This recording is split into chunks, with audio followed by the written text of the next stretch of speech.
قاسم العلوم والحکم وعلى آلہ وصحبہ سادات العرب والعجم اما بعد فاعوذ باللہ من الشیطان الرجیم بسم اللہ الرحمن الرحیم قال اللہ تبارک وتعالی فی کلام المجید وفرقانہ الحمید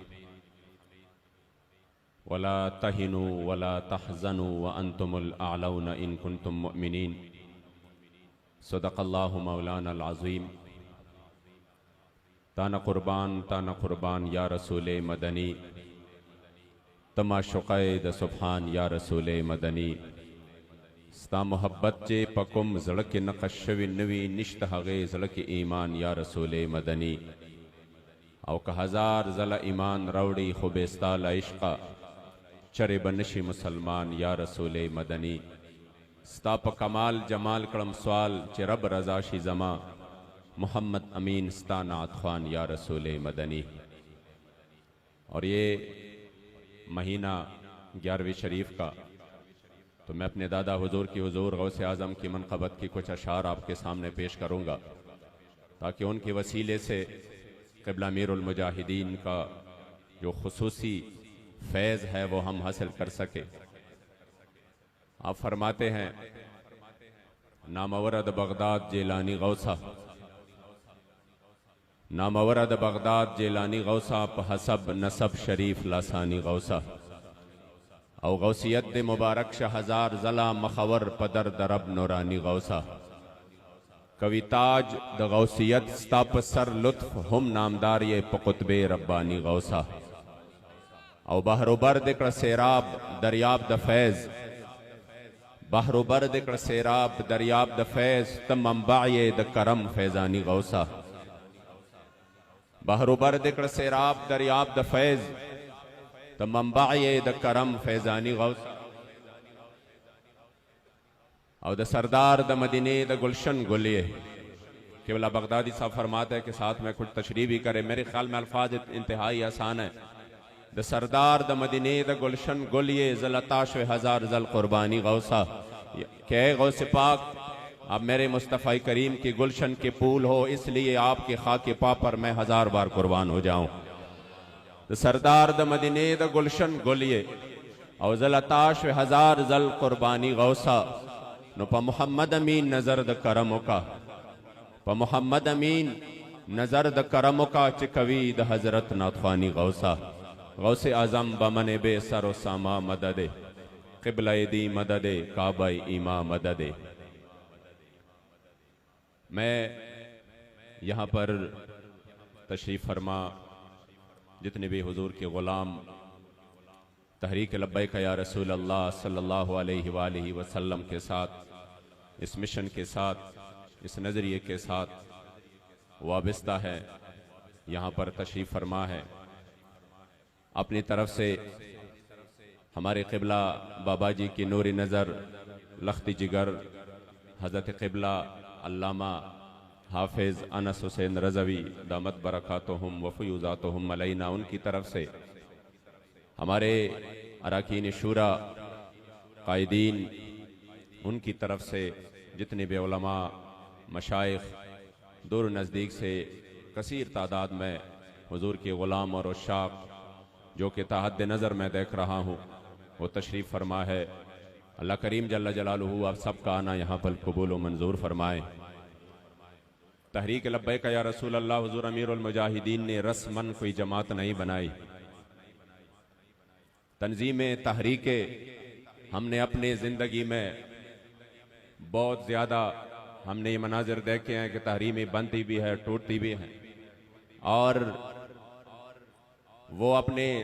دستور اور منشور بھی سامنے لے کر لوگوں کے سامنے بھی آتے ہیں کہ ہم یہ منشور لے کر چل رہے ہیں،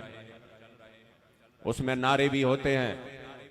اور اس کا نصب العین بھی ہوتا ہے، اس کا منشور بھی ہوتا ہے، لیکن یقین کرے میں بلا مبالغہ کہہ رہا ہوں، نہ یہ مبالغتاً ہے نہ یہ خوشامدی ہے کہ حضور امیر المجاہدین نے جس جماعت کی بنیاد رکھی اور اس میں آپ نے جو نعرہ اس قوم کو دے دیا اور وہ تھا لبیک یا رسول اللہ، اور اس کا بالکل آسان مطلب تھا، اور وہ یہی تھا جو کہ ملا علی قاری نے بیان کیا، اُلِبُّ لَكَ الْبَابَيْن، یا رسول اللہ اگر آپ کے دین کے لیے، آپ کے عزت و ابرو کے حفاظت کے لیے، نظام مصطفیٰ صلی اللہ علیہ وآلہ وسلم کے لیے میری ضرورت پڑ جائے تو یا رسول اللہ میں ایک بار نہیں، جب ہم 3 بار کہتے ہیں تو اس کا مقصد یہی ہوا کہ یا رسول اللہ جب بھی ضرورت پڑے ہم ہر وقت آپ کے دین کے لیے حاضر ہیں۔ اور یہ بالکل رسمن نعرہ نہیں تھا، آپ نے دیکھ لیا حضور امیر المجاہدین نے اس قافلہ عظیمت کو جس انداز سے چلایا۔ 70 سال سے ہم یہ ملک جو اسلام کے نام پر بنا ہے، جس کے لیے ہمارے اسلاف نے بڑی قربانیاں دی ہے۔ میں ایک ویڈیو دیکھ رہا تھا، اس میں ایک بندہ کہہ رہا تھا کہ میں جب ہجرت ہو رہی تھی یہاں پر تو میں اپنی ماں کی گود میں تھا، میں ابھی 5 سال کا تھا، جب راستے میں ہمیں خبر ملی کہ کچھ سکوں نے یہاں پر حملہ کرنا ہے اور وہ اس طرف آ رہے ہیں، تو وہ کہہ رہے تھے جو ہمارے بڑے تھے انہوں نے آپس میں مشورہ کیا کہ ہم آگے چلتے ہیں اور ان کا مقابلہ کرتے ہیں، کیونکہ ان کے بارے میں مشہور تھا کہ جب وہ حملہ کرتے ہیں تو اس کے بعد وہ نہ عورتوں کو چھوڑتے ہیں نہ بچوں کو چھوڑتے ہیں، اور مردوں کے سامنے وہ آبروریزی کرتے ہیں، عزتیں تار کر وہ لوٹتے ہیں۔ اس وجہ سے انہوں نے کہا اگر ہم نے آگے بڑھ کر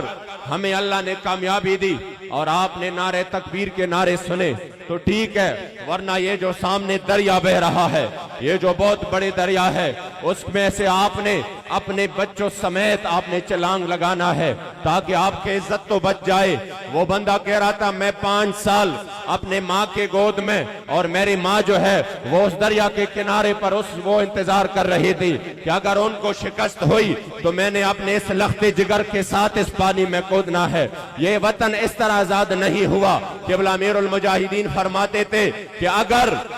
یہ وطن صرف آپ کے بدماشیوں کے لیے یا اس دنیاوی جاہ و جلال کے لیے یا اس کا مقصد روٹی کپڑا مکان تھا تو یہ سب ادھر بھی مل جانا تھا۔ یہ روٹی کپڑا مکان ہمیں ہندوستان میں بھی مل رہا تھا، لیکن لاکھوں جانیں قربان ہو گئی اور 70,000 ماں بہنوں کی عزتیں لوٹ لی گئی۔ اس کے لیے نہیں کہ ادھر میٹرو نہیں تھا، ادھر روڈ نہیں تھے، ادھر ہاسپٹل نہیں تھے، ادھر ہمارے لیے اور سہولتیں نہیں تھی، نہ یہ سب کچھ ادھر موجود تھا، مگر جب ہمارے بزرگ قربانیاں دے رہے تھے صرف اس لیے کہ ہمیں ایک ایسا ملک چاہیے، ہمیں ایک ایسا وطن چاہیے جس میں سکہ اور نظام میرے مصطفی کریم کا چل رہا ہو۔ آج افسوس کی بات ہے، لوگ تحریک لبیک یا رسول اللہ کو شاید ایک عام تحریک سمجھ رہے ہیں کہ یہ لوگ حادثتاً سامنے آئے اور اس طرح جس طرح سامنے آئے اس طرح ختم ہو جائیں گے۔ میں نے کہا یہ تو اللہ و رسول کی نظر عنایت سے قبلہ امیر المجاہدین جیسے شخصیت ہمیں ملے، یقین کرے ہماری نسلوں کو بھی اس پر فخر رہے گا کہ ہم نے حضور امیر المجاہدین کا زمانہ پایا ہے۔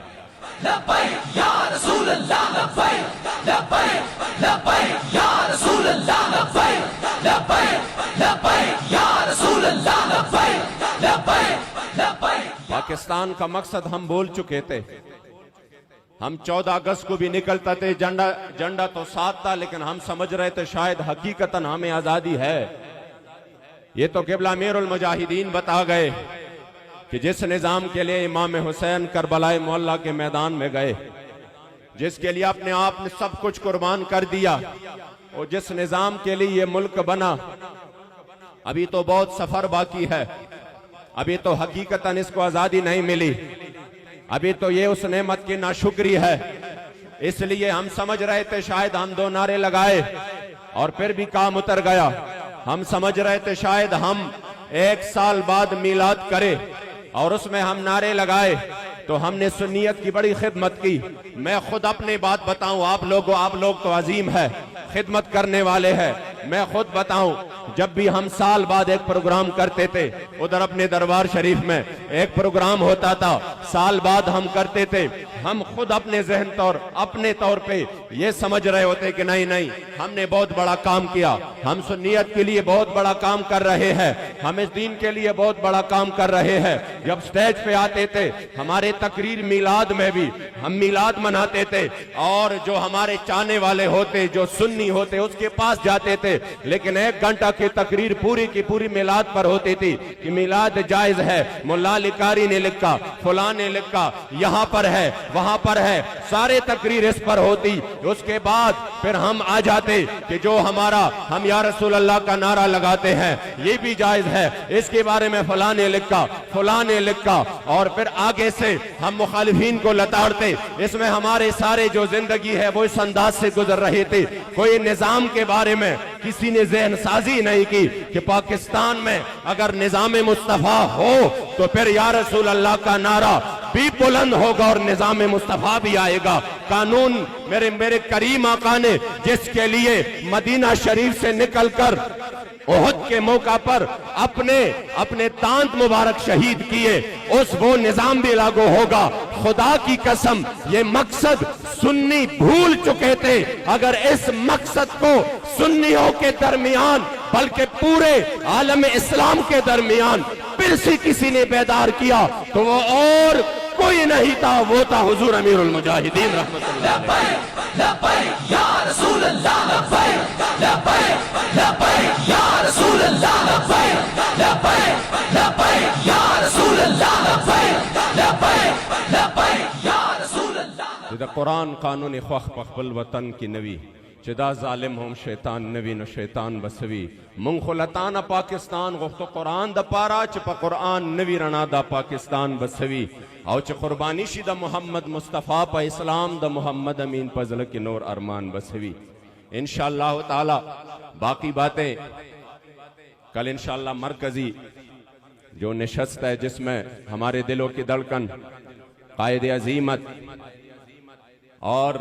میں اور کچھ نہیں بتاؤں گا ان کے بارے میں، اپنے قائد کے بارے میں صرف ایک جملہ کہ اس جملے نے مجھے اتنا لطف اور مزہ دیا ہے کہ میں نے پچھلے جمعے کو بھی بیان کیا۔ ہری پور جیل میں جب میں تھا تو میرے قائد کا مجھے پیغام ملا، اور اس پیغام میں کیا تھا؟ واللہ آپ خوشی سے آپ جوم جائیں گے اور آپ فخر کریں گے کہ اللہ کریم نے ہمیں ایسا قائد عطا کیا ہے۔ ہم نے سنا تھا آثار الآباء توجد فی الابناء، لیکن خدا کی قسم ہم نے دیکھ بھی لیا۔ ہم نے سنا تھا لیکن ابھی ہمیں عین الیقین اور حق الیقین حاصل ہو گیا کہ واقعی ایسا ہے۔ اللہ کریم نے جو حضور امیر المجاہدین کی شجاعت، بہادری اور دلیری اور جو آپ میں حوصلہ اور استقامت تھا، اس کی جھلک اور اس کی پرتو ہمارے قائد محترم حضرت قبلہ حافظ سعد حسین رضوی ہے۔ پیغام کیا ملا؟ ایک پیغام یہ تھا کہ دیکھو یہ مشکلات، یہ تکالیف، یہ مصیبتیں، یہ سب کچھ اس راستے میں کچھ بھی نہیں ہے، یہ تمام کے تمام اس کے بعد اللہ کریم جل جلالہ کامیابی عطا کرے گا اگر ہم نے اس کو اس انداز سے قبول کیا کہ یہ تو اس راستے کے لیے لوازمات میں سے ہے۔ آپ نے فرمایا اگر ہمارے پڑوس میں جنہوں نے 20 سال اس انداز میں گزارے، گوانتانامو بے میں گزارے، جانوروں کی طرح ان کو رکھا گیا، کس انداز سے ان پر ظلم کیا گیا، مگر آج وہ پورے آب و تاب کے ساتھ اسلام کے طاقت کے ساتھ میدان میں ہے۔ آپ نے ایک قرآن کی ایک آیت کا ایک حصہ ارشاد فرمایا اور وہ یہ تھا لا تحزن ان اللہ معنا۔ مجھے کہا امین صاحب کبھی پریشان نہیں ہونا، کبھی یہ پریشانی نہیں کہ میں کوٹ لکھپت میں ہوں، شورا کوٹ لکھپت جیل میں ہے، کوئی کیمپ جیل میں ہے، ہزاروں کارکن قیدوں میں ہے، کئی 100 مقدمات بن چکے ہیں جس میں اگر صرف شناخت پریڈ پر اور جس میں اگر ریمانڈ پر بھی بندہ اس میں لیا جائے بغیر اس کے کہ وہ مجرم ہے تب بھی 14-20 سال لگتے ہیں، کوئی مسئلہ نہیں ہے۔ انہوں نے کہا پریشان نہ ہونا کیونکہ اللہ کریم فرماتا ہے قرآن عظیم الشان میں، جب میرے مصطفی کریم نے فرمایا اپنے یار غار کو لا تحزن ان اللہ معنا، کبھی بھی پریشان نہیں ہونا بلکہ سینہ تان کر کہنا ہے طاقتیں تمہاری ہے، پر خدا ہمارا ہے اور عکس پر نہ اتراؤ آئینہ ہمارا ہے. لبیک لبیک لبیک یا رسول اللہ لبیک لبیک لبیک یا رسول اللہ لبیک لبیک لبیک یا رسول اللہ لبیک لبیک. اب تشریف لاتے ہیں اظہار خیال کے لیے